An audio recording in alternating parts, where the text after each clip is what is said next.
Hello everyone and welcome to this recording. In this recording we are going to introduce chapter 2 and we're going to start to look at economic systems and how the economy works, as well as add on to the circular flow model which we covered in the previous recording. So just a quick recap. In the previous recording we introduced the circular flow model, and I said it's quite an important model. Basically tells us about the coordination process in the economy. So how is it that firms or businesses, the government, households, the foreign sector and financial institutions all interact on a daily basis to make an economy function? So in the previous recording, I said you basically have to be able to list the participants and discuss the linkages. For example, households go to work each day, they sell their labor to businesses, businesses give them money in return. Some of this money goes to the government as taxes. Businesses on their profits also pay taxes, so do households. As a household, I've got a choice. I can buy my goods locally produced. I can eat locally produced Beacon chocolate when I go to Pick n Pay, or I can opt for Swiss chocolate. So there's interaction between households and businesses and the foreign sector. And then we talked about financial institutions like banks. Their purpose is there to channel savings between households and firms.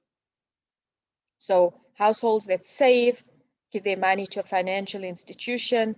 This institution then lends the money out to businesses that require loans or other households. So that was in the last lesson. In today's lesson, we expand a little bit on the circular flow model, and we discuss the concepts of leakages and injections. So you have to basically understand the circular flow as this flow of goods, resources, money flowing in this particular system. So each of these participants have a role, and goods and services and money flows in the system. So in that sense, then a leakage is anything which leaves the system, and an injection is anything, money, etc., resources which are entering the system. All right, so here we see that any resources which leave the circular flow are referred to as leakages.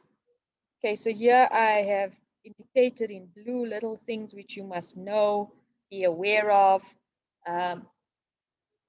reminders, etc., important things for you to take note of. So for example, here we say a leakage is money which leaves the circular flow. So imports are an example of a leakage. So what happens when firms or South Africa imports goods like, I made the example of imported chocolates. The chocolates enter South Africa and the money to pay for them leaves the country.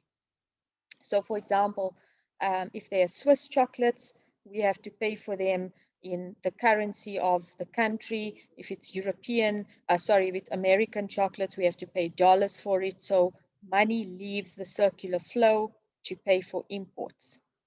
Okay, so that is a leakage from the circular flow.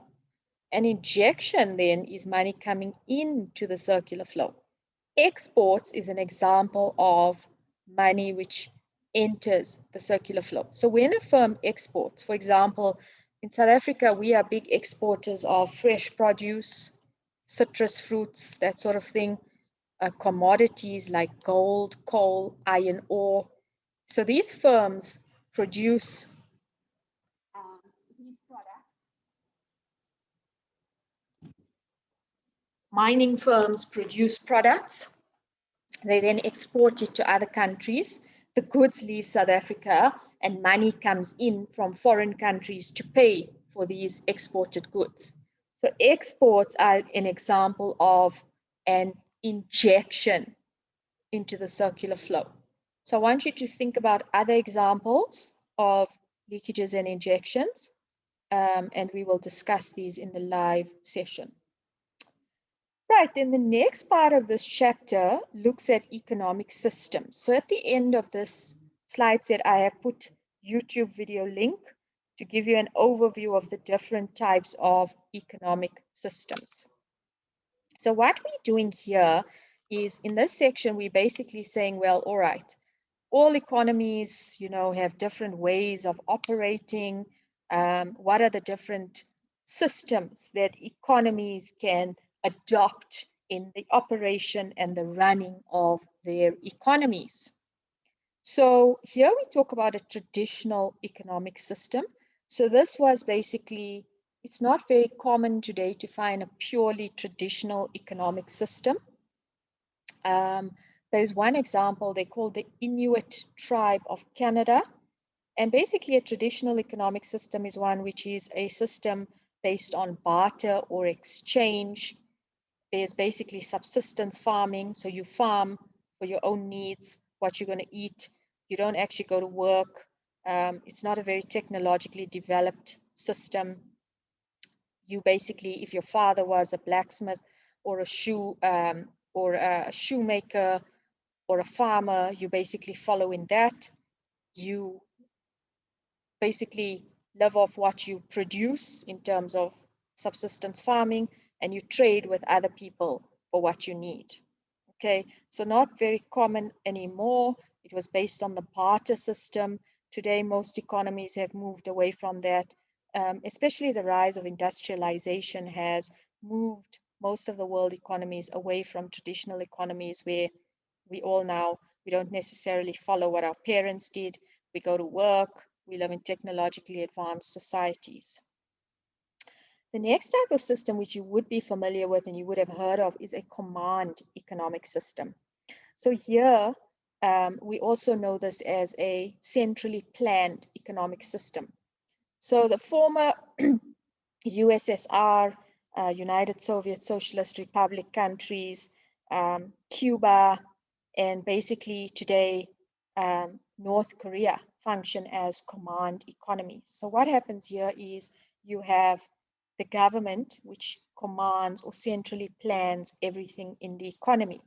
So basically, when you finish school, the government will tell you, well, we have a need for people to work in agriculture. So that's where you'll end up. So the government controls the allocation of resources. Okay, so I want you to do a little bit of reading on North Korea and how they operate as a command economy and how this is different from South Korea, which basically talks to having kind of a free market economy. Okay, so free market economy is one where there is no government involvement, unlike in command. There is no government intervention. The market system is allowed to decide what happens, what goods get produced, at what prices these goods get sold at.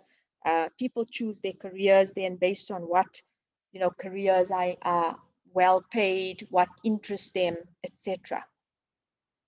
Then we have the mixed economy. So this is as the name would imply, a mix between a little bit of government intervention alongside having the workings of a free market economy.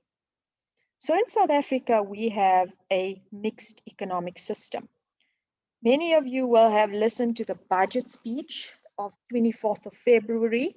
So every year the government details how they're going to manage the finances of the country, how they're going to help poor people in terms of social grant relief. So there we have government intervention to help, the needy, those in need of assistance alongside a free market economy. So in a command economic system, you generally have no private firms. Everything is owned by the government. In a free market, private firms are encouraged. There is, private ownership of land, of firms, of businesses. But alongside that, in the mixed economy, you have the market system, but you also have government intervention. Okay, so as part of this section, it's a very theoretical section. I want you to make sure that you can explain each of the economic systems, as well as mention advantages and disadvantages of each. So this may come up as an essay question.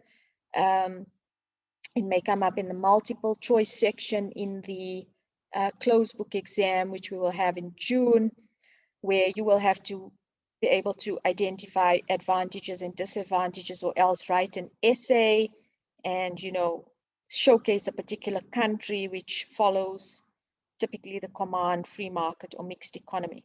So it's very hard to find a pure example of a country that's 100% free market. Most countries will have some sort of government intervention, making them then mixed economic systems. Okay, so here are some videos that you can watch that will, you know, give you an audio-visual perspective on the theory and on my explanation. Okay, so what have we covered in this recording? We have introduced chapter 2, and we kicked off with expanding on the circular flow model, and we discussed the concept of leakages and injections. What you need to then do is be able to provide examples and define leakages and injections to the circular flow. The next part then talks about the types of economic systems. You would have to be able to explain each one, typically give some sort of an example of each one, as well as the advantages and disadvantages of each. And that's where we'll leave it for this recording. Chat to you soon.